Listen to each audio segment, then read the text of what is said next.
The choice in the heart of the alien capital, inside a palace made of glowing stone and living metal. A lone human named Rain stood before the grand hall. Soldiers in silver armor watched him with cold, curious eyes. Their queen sat on a high throne, wearing a crown that shimmered with colors no human language could name. Her name was Alira. She had ruled many star systems and won many wars. She was feared and obeyed across the galaxy. Rain had come alone. No guard stood beside him. No weapon hung at his side. He carried nothing but the memory of what his people had lost. The hall was silent as he walked forward. He had been summoned as a guest of honor. The humans had helped end a long and bloody war between two empires. As a gift, the queen had offered him something no outsider had ever been offered.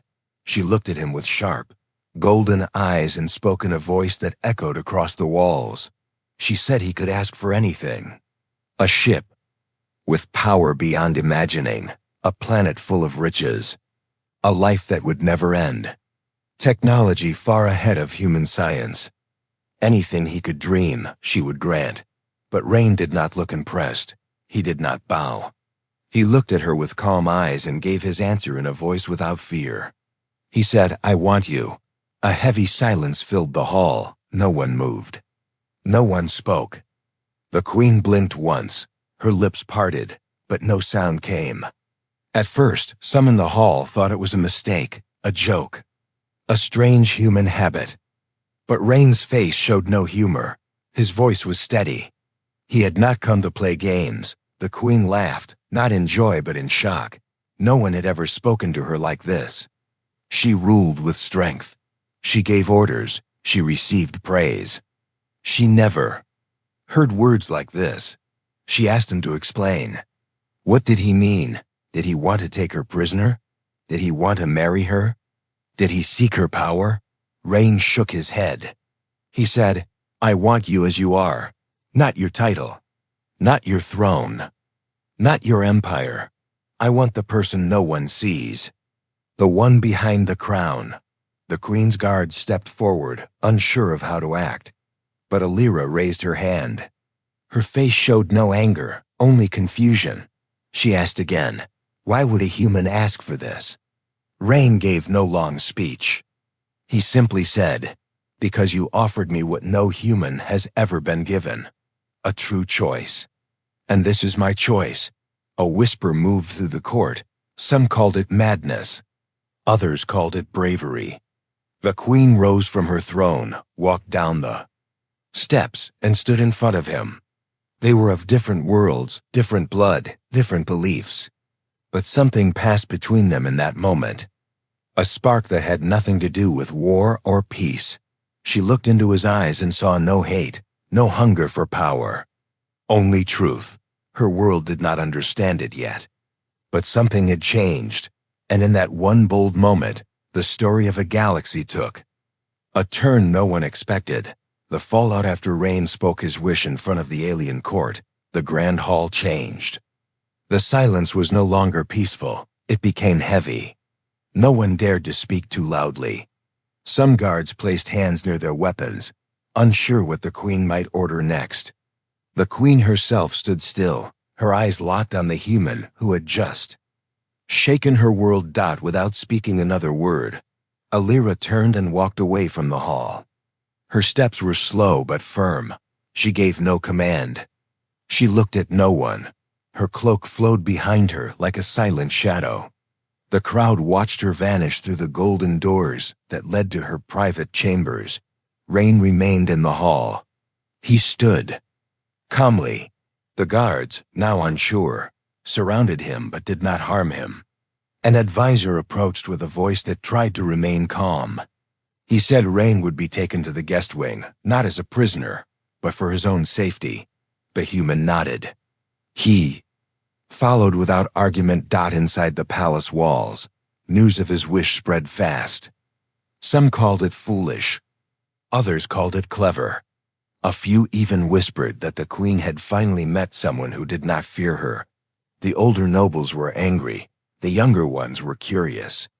None of them could understand what Rain had meant. In Her chamber, Queen Alira walked alone. She removed her crown, placed it on a crystal table, and stood before a large mirror. She looked at herself and felt something she had not felt in years: confusion, maybe even fear. Not fear of danger, but fear of something deeper. A question she had never asked. Who was she when no one was watching? Her advisors knocked, but she sent them away. She sat in silence, thinking about the way Rain had spoken. He did not speak like a warrior. He did not beg. He did not offer flattery. He asked for her like a man speaking to another soul, not a queen. Not a ruler. Just a person. Elsewhere, in the guest wing, Rain sat by the window of his room. Outside, the city glowed with strange lights. The stars moved in slow patterns. He did not fear what might happen next. He had made his choice long before stepping into that hall. He remembered the war, the sky burning, his people falling. The peace had come, but the scars remained.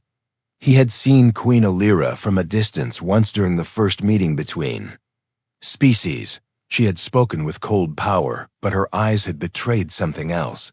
A crack in the armor. A shadow of pain. He had studied her before arriving. He read every story, every report. He learned about her rise to power, her victories, and the silence that followed each one. He saw a pattern: strength without rest, rule without joy, power without peace. Rain was not seeking revenge. He was not trying to break her kingdom. He only wanted her to see what it meant to be seen. To be chosen not for her title, but for her. Truth. That night, the queen sent no message. She spoke to no one. She stood alone beneath a sky filled with moons. She looked up, thinking about the man who had asked for her in front of all her people. The stars above had watched many wars. But now they watched something different. The start of something the galaxy had never known. Breaking the crown for two. Full days, Queen Alira kept herself away from her court. No meetings were held. No new orders were given. Her advisors began to grow uneasy. They had never seen her so silent, so distant. Even the palace guards whispered about her strange mood. She spent hours walking alone through quiet halls and empty gardens. Her thoughts kept returning to Rain. She remembered the steady tone of his voice, the way he looked at her as if he saw past the gold, past the crown, past everything the world knew about her. On the third morning, just as the twin suns of her planet began to rise, Alira gave a single order. Bring Rain to the small garden behind the royal chamber. No guards, no advisors, no interruptions. Rain arrived with quiet steps. The garden was calm, filled with soft light and the sound of flowing water. He saw her waiting beneath a tree with glowing leaves. She did not wear her crown. Her robe was simple, her face bare of royal paint. He walked closer and stopped a few steps away. She looked at him, not as a ruler, but as someone searching for an answer. Why me? She asked. Rain gave her the same honest look he had given in the hall. Because you are the only one who forgot how to choose for yourself. Her eyes narrowed, not in anger, but in thought. He had no plan to hurt her. No reason to lie. She could feel it. He stood without fear, without hatred. She asked him if he knew what his wish could cause. The Empire was not ready for such a break in tradition. Choosing her would raise questions. It could create enemies. Her court might rebel. The council would panic. Rayn nodded. I know. That is why I chose it. Not to break your world, but to open it. The words struck her deeper than she expected. For years she had ruled with logic and control. She had made choices for survival, for balance, for peace. But in doing so, she had buried something within herself. She remembered her younger days, her dreams before the throne, the freedom she once had to think, to feel, to hope. He saw all of this in her eyes. She looked away, but not for long. You were never supposed to see me like this, she whispered. And yet I did, Rain replied. They sat on the stone bench under the tree. No titles, no war. Just two beings caught between duty and truth. Alira spoke of the pressure she had faced, the weight of expectation, the silence she carried through every battle. Rain listened without judgment. His presence was steady, like a bridge between what she was and what she could be. For the first time, she felt something shift. A thought that had once seemed impossible, maybe being chosen, not as a ruler but as a person, was not weakness. Maybe it was freedom. That day, Alira did not return to the throne room. She stayed in the garden long after Rain left. She sat in silence, watching the light change, feeling the wind on her face dot in the great halls of her palace. Rumors began to rise. But no one knew that the queen had already made her decision, not for war, not for politics, but for herself. Her answer: the queen did not wear her crown again for many days. The throne room stayed empty. The royal court met without her, but no one dared to speak against her absence. Whispers filled the palace halls. Some feared she had fallen ill. Others believed she was preparing for war. But the truth was different. Alira was walking among her people, dressed in simple clothes and a long dark cloak.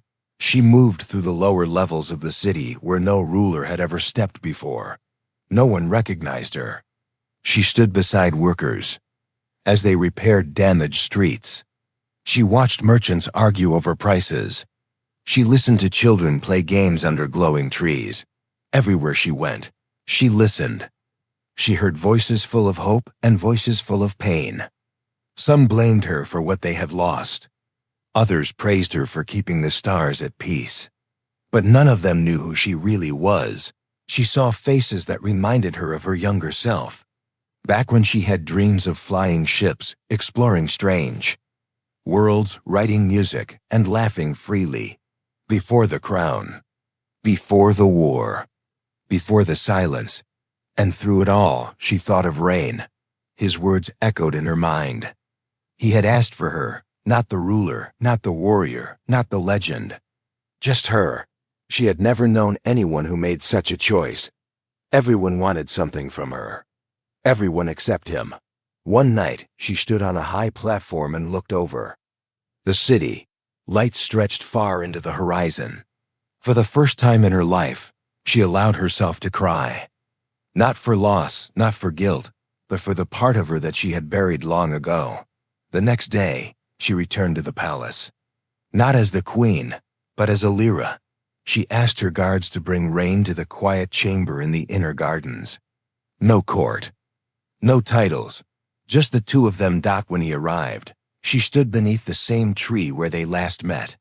He looked at her with the same steady gaze. She smiled, not as a ruler, but as a person who had finally found her voice. She said, "I have walked among my people. I have seen what I forgot. I have listened to the world beyond these walls. And now I understand." Rain did not speak. He waited. She stepped closer and said, "If you still want me, you must know what that means. I will not be a queen beside you. I will not wear the crown. I will not carry the weight of 1,000 voices. I want to be free, and I want that freedom. With you." Rain placed his hand over his chest. "That is all I ever wanted." Alira took a slow breath. Her hands were shaking. Not from fear, but from truth. For years, she had given orders without emotion. She had built an image without flaw. But now she stood in front of someone who saw every part of her and did not turn away. They sat together in the garden, speaking little. The silence was warm. Alira knew that her decision would change everything. The empire would resist. The council would panic. The nobles would fight. But she no longer feared it. She had made her choice, and this time it was her own. The new dawn. The grand halls of the palace echoed with uneasy silence. News of the queen's return had reached every corner of the capital, but no royal meeting had been called. The throne stood empty, the crown untouched. The court waited for her command, but no command came. One morning, As the suns rose behind the crystal towers, the queen entered the throne room. She wore no crown. Her robe was light and plain. Her steps were calm, without fear. Behind her, Rain walked with quiet strength. The nobles gathered. The advisors stood at attention. Every eye turned to her. She walked past the throne. She did not stop. She stood before her people, her voice clear and steady. I will not rule anymore. My time as queen has ended. My path now belongs to the life I have chosen. Gasps rose from the court. The council leader stepped forward, begging her to reconsider. He warned her that the empire needed her rule, that the galaxy still feared collapse. She listened without anger. Then she spoke again. I have given everything to this throne. I forgot who I was to keep the stars in balance. But peace built on fear is not peace at all. It is silence. I do not want silence anymore. She turned to Rain. Her eyes did not seek approval. They held certainty. He had not asked her to leave the throne. He had only shown her the mirror she had never dared to face. That day, Alira passed her crown to a council chosen by voices across the stars. A new system would rise, not ruled by one, but guided by many. Some fought the change. Others welcomed it. The process was not easy, but it had begun. Alira and Rain left the capital without ceremony. No parade, no music. Just the soft hum of a small ship moving through the sky. They traveled far from the center of the empire, beyond the borders of charted space. They found a quiet planet with no name. Blue rivers, golden grass, clear skies. A place without war, without history, without titles. Together, they built a home among the hills. Simple walls, warm fire, open air. They planted food, read books, watch stars. Alira smiled more. Rain spoke less. They understood each other without needing to explain. In time, travelers told stories of the queen who gave up her throne. They spoke of a human who asked for the one thing no one else dared ask. They called it madness. They called it love. But the truth was simpler. He gave her a choice. And she chose him. Not because she had to, not because he demanded it, but because, for the first time, she was free to decide. The galaxy moved on. New leaders rose. New peace formed. The world remembered the old queen. But only a few knew where she had gone, and fewer still understood why. Under stars that once watched great wars, now two souls lived without fear. Not rulers, not warriors. Just two people who had chosen each other. And for them, that was enough. The end.